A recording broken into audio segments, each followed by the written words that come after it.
Welcome to Sober.Coffee, a weekly coffee chat sharing experience, strength, and hope for anyone on the sober road to recovery. You can download Sober.Coffee weekly on all podcast platforms and check us out on Instagram at Sober.Coffee Podcast and on Twitter at Sober.Coffee Pod. To learn more about us and to help support these sessions, visit online at Sober.Coffee. Here are your hosts, two guys on their own path to recovery, Mike and Glenn. Let's join them at the coffee shop. Hey there, Glenn, good morning. Hey, Mikey. How are you? Happy coffee day, right? Yeah, I know. Table for three today. Oh, Yeah. I'm excited. I'm excited we have a chance to have another guest. Looking forward to welcoming Karen. And I think we'll need the extra pot, right? Yeah, absolutely. Well, Karen, it's so great to see you this morning. Yeah, welcome, Karen. Oh, you guys too. Thanks for having me. Yeah, You you're bet. such a part of my recovery. Have been since day one. And I really appreciate the fact that you've been there for the next struggling and challenged. Let's define me as challenged. We've worked on that, Mike. Yeah, right. Accomplished. Yeah, it's just great that, and it's great. It's a great segue to have you here at coffee with us, and to be able to hear a little bit about your story, and then maybe over the next couple of weeks we can share on some step work. So yeah, welcome. Yeah, it's great. It's funny. We're local with Karen, and we don't talk a lot about length of time of sobriety because we're really focused on today. But when I first met Karen in the Zoom rooms, and we actually go to the same fellowship just different times. When we go to the Zoom rooms, I'm like, boy, I wonder how long Karen has. Like 3 months, 4 months, 6 months. Especially she was going to the newcomers meeting. And Karen's got like 20 plus years or something like that. I'm like, holy crap, man! I need to shut up and listen. Yeah, right. So it's awesome. So yeah, it's it's great to have you here. So I thought what we could do for us and our listeners is because you're going to be a frequent guest, is to maybe just share a little bit about your experience, strength, and hope with us this Karen's morning. story. Yeah. Sure. I'd be glad to. You're right. I have over 24 years Nice work. without a drink or drug. When I was drinking, I'd like to say that there were some extraordinary circumstances, something really different about me, but there's not. I didn't grow up abused. I didn't have, I had a great upbringing. There was never a time where I didn't know that my parents both loved me. My mom was home after school. It was a pretty normal household as a kid. So was mine, and I hated that. I hated when she was home. I wanted the freedom. But at the time, I didn't. At the time, Right. in fact, I didn't really even do much drinking in high school. I made good grades, and I was a cheerleader, and it was pretty normal. It was after high school that I started to drink, and I would say it got bad probably about 20, 21, 22 was when it really got bad. And there were a couple things that happened. There was when I was 19, I got involved in a situation with somebody that I had no business being with, and that was an unhealthy relationship for me. And there was a lot of drinking going on at that time. And by the time that ended, I was a pretty regular drinker. I did end up getting married, and the funny thing is, my husband knew that I had a problem with alcohol at the time. He knew, and he still married me. So I guess that's his fault, right? Yeah, but was it fun drinking? I mean, was it just like excessive in the fun, maybe beginning, abusive, or those did he see couple years- disaster? Oh no, he drank with me. I mean, Yeah. we had a lot of fun together for a little while partying. We had a lot of fun, but then it shifted somewhere along the way. It wasn't fun. You know what? It was That fun. line. It was fun until it wasn't. Right. It's And that then- invisible line. And then, I would go out to the bar to have a drink with my friends, but I'd say I'm just going to go have one. But I would make sure I had enough money for 101. Yeah, right. And everybody else would be going home at 10 o'clock because they had to get up and go to work, but not me. I would stay out. And it just, the cycle got worse and worse and worse. After we got married, a couple years after we were married, we decided to start a family. And we, shortly after that, found out we couldn't. And that was it. The self-pity and the woe is me, that just took off. And that was my excuse for years. That's why I drank, to not feel the pain because we both came from 5 kids. We thought we would have 4 or 5 kids. We wanted a lot of kids, and so that was my excuse. So it continued for a few more years, pretty bad, and you know what? It just got to a point, and I think most people in recovery have that point where you just can't live like that anymore. Our finances were not good. Relationships were damaged. I was hurting all of the people that I claim to love. So I say I love you, but I'm not treating you like I love you. Oh, right. And it was just painful for people in my life to watch. Family had come to me, and my sisters, my brothers, they saw it too, and they brought it up to me, and you guys are crazy. I'm fine. It's no big deal. I'm young. This is what everybody does. So I blew it off. But down inside, I knew they were right. So they were calling you out on your actions. Oh, they sure were. They I can't say they saw it before I did, because I knew early on that I didn't drink like the rest of them.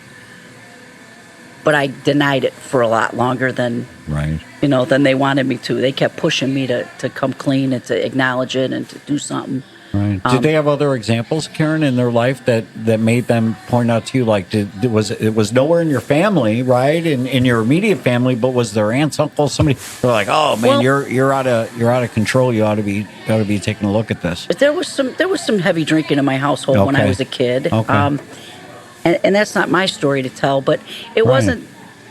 It just seemed normal to me. Right. Sure. It didn't.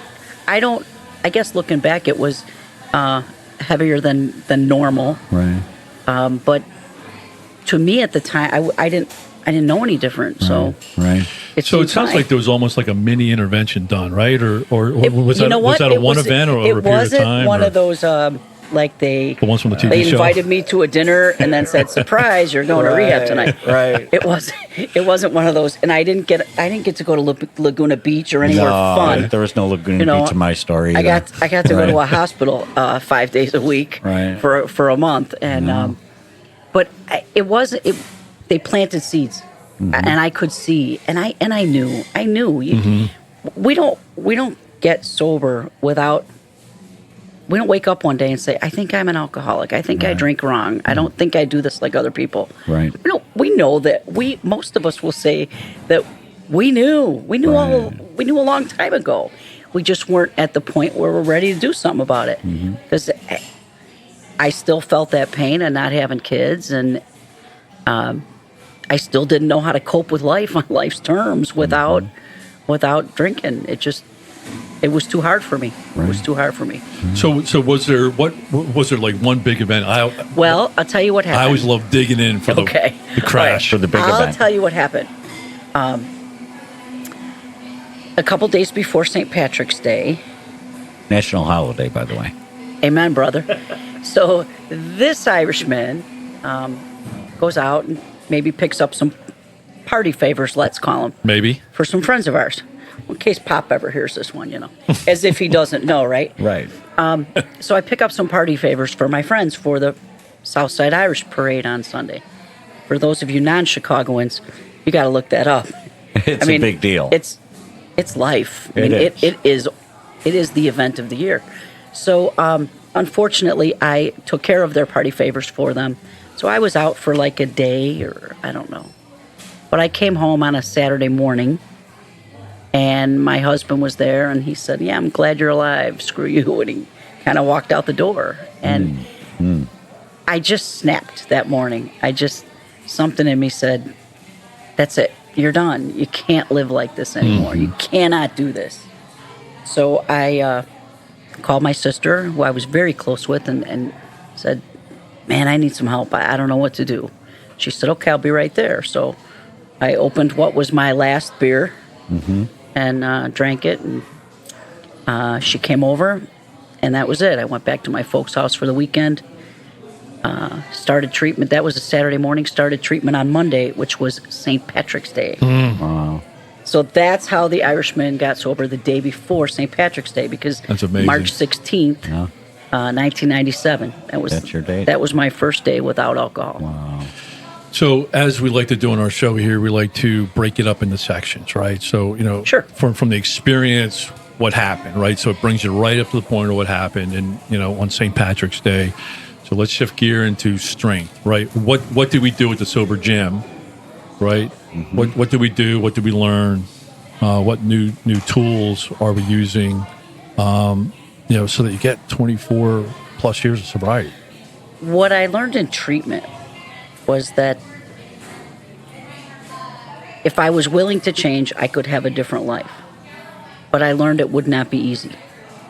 I learned about the 12-step program, and I don't care what your addiction is. If it's coffee or pasta or alcohol or drugs, or if it doesn't matter what you're addicted to. Mm-hmm. But anybody in a 12-step program will tell you that the steps will change the way we think.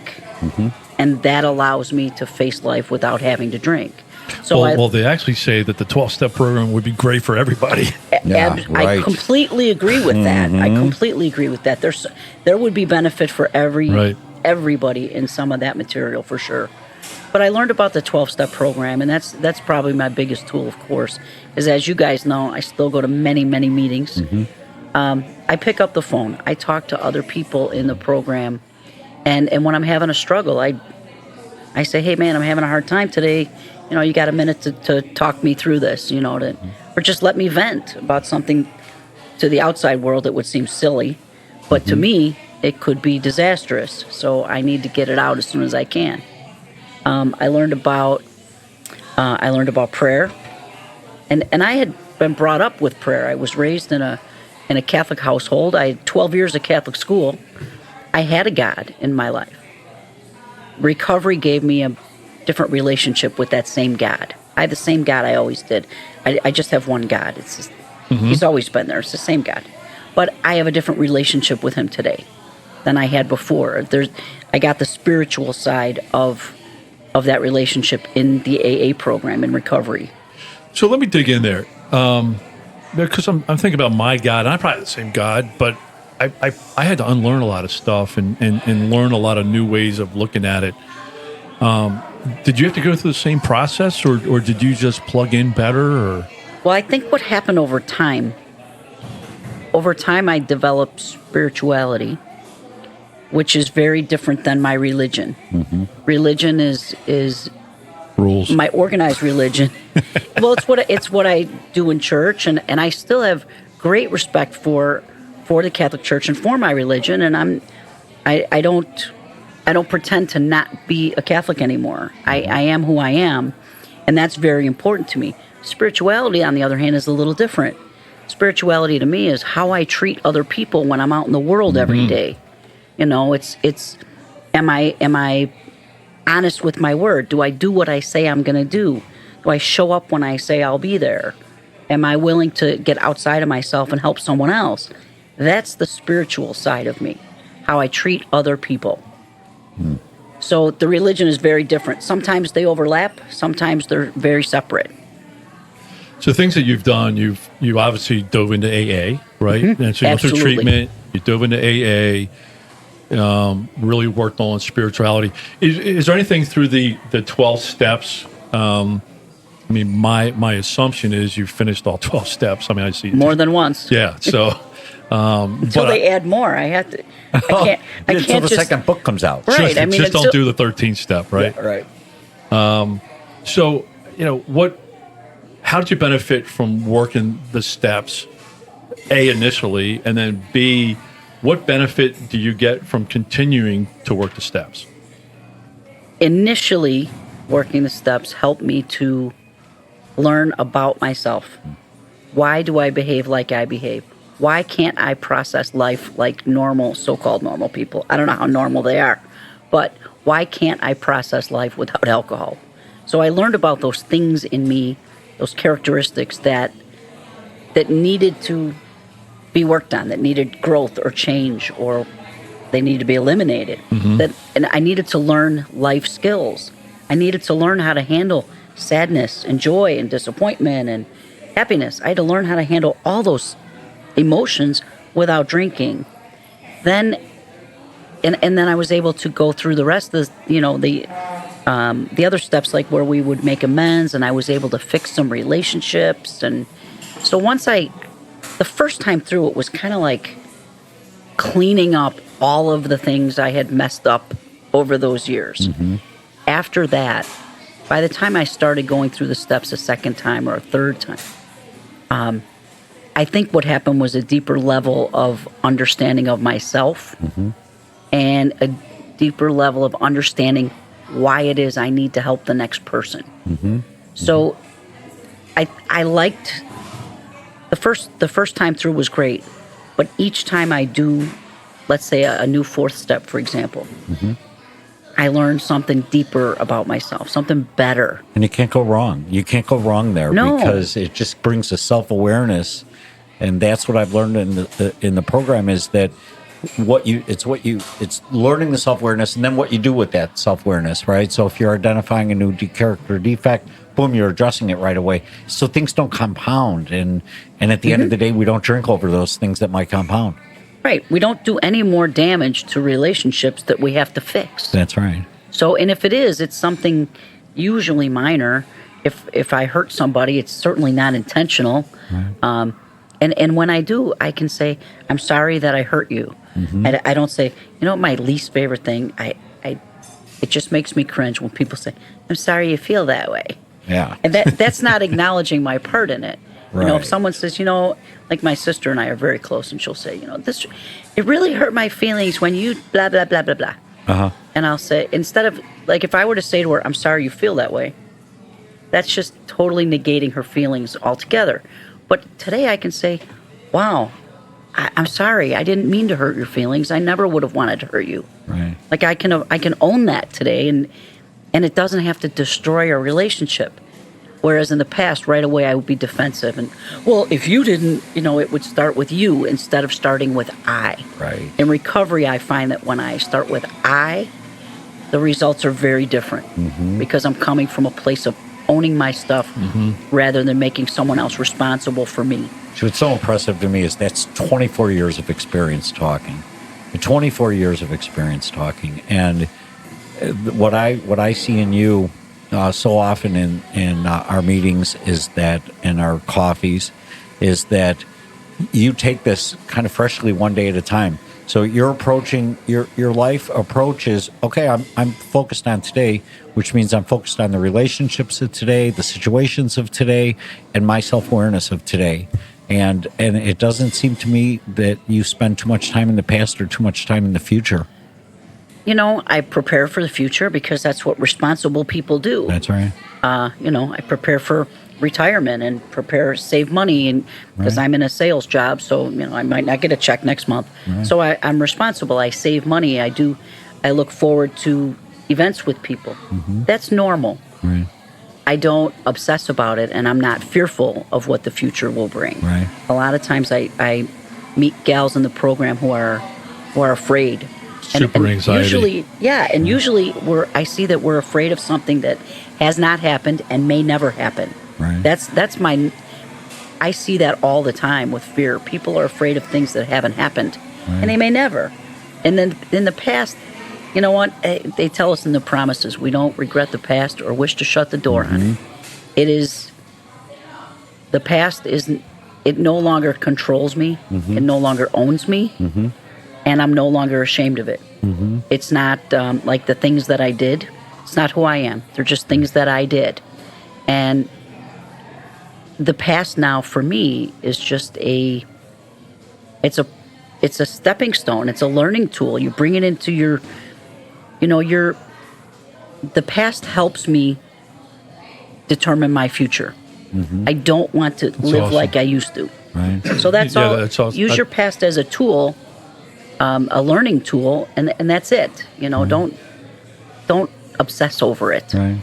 Love it. So I've got, Karen, love having you stop in and join us for a cup. Love having the opportunity to buy you a cup of coffee. A couple things that stuck out to me. Number one, and I realized it myself, but there's significant value in working the steps numerous times. Excuse me. As I look at my story, I probably learned 20% of what I learned going through it the first time. but I learned so much more working with others and going through the steps and doing the steps with them, and it's just deeper. Second thing is, when you were talking about a new way of living, right? And this really hit me is, people around me today, they see my intentions, right? They see my focus. They see I'm trying to live a new way and I'm trying to do the right things. So when I do mess up, and I do come back and I'm like, hey, sorry, I didn't mean to say that. Sometimes I do say things that they're awesome in the moment and I regret it later. So I go back. But if you're living a new way, right? People look at you and say, hey, I understand, I get it. Hey, yeah, and that's kind of the relationship that I'm building with my wife is, hey, I still step in crap without a doubt. But she knows, my living amends. She knows, kind of my intention and purpose of how I live today is to support her, is to serve her and to be positive, right? Positive effect. Mm-hmm. So, Karen, cannot let you go. I mean, we like want to, shift gears. We certainly heard some hope, but we want to hear a snippet about your grandbaby. Right. Oh, her face just lit up. Oh, right, boy. Right. So turn the lights on. We don't have 30 minutes, but just want to. Yeah, let me show you these 600 pictures really quickly. That's certainly part of the promises coming true. I will tell you this. Because I was sober, we ended up adopting an 11-year-old girl. Our daughter, Christy, moved in with us when she was 11. Mm-hmm. We adopted her permanently when she was 13. And what I learned was that my selfishness, trying to change the course of my path that God laid out for me, kept me from her. I could have met her sooner. But God's plan for me was He was saving me for this little girl who needed me. Mm-hmm. Nice. And we have had a wonderful relationship. Once she got out of high school, anyway. But now we were able to help her get through college, and the full circle part for us is that she's with us because her biological parents struggle with alcohol and drugs. Mm-hmm. So that's the cool part for us, is that it comes full circle. And so she's married now. I have a wonderful son-in-law who I just adore, and she brought me this grandbaby a couple months ago. And these are blessings in my life that would not be there if I were still drinking. Yeah, so it's certainly worth it. Boy, certainly worth it. Yeah, and I don't, as I recall or review the promises in my head, there's 12 of them, and none of them are you're going to have a beautiful grandbaby and a beautiful daughter. Right. But that's the beauty of the program, is that a lot of things have transformed in my short career as being sober career, that weren't listed on there, just promises that have come true. Karen, it's been great to have you here this morning. I look forward to getting you back and really taking a deeper dive into some of these things, because what I heard is you're working your program, and what I heard from you in the notes that I took this morning is that you have a willingness to work this program because the program works for you. Absolutely. Yeah. One day at a time. That's awesome. Yeah. Love to have Karen. You back again. Hey guys, thanks. All right. Come back.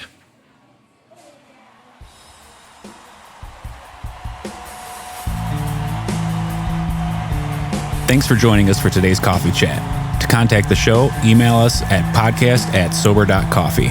If you need immediate help, the AA hotline is 800-839-1686.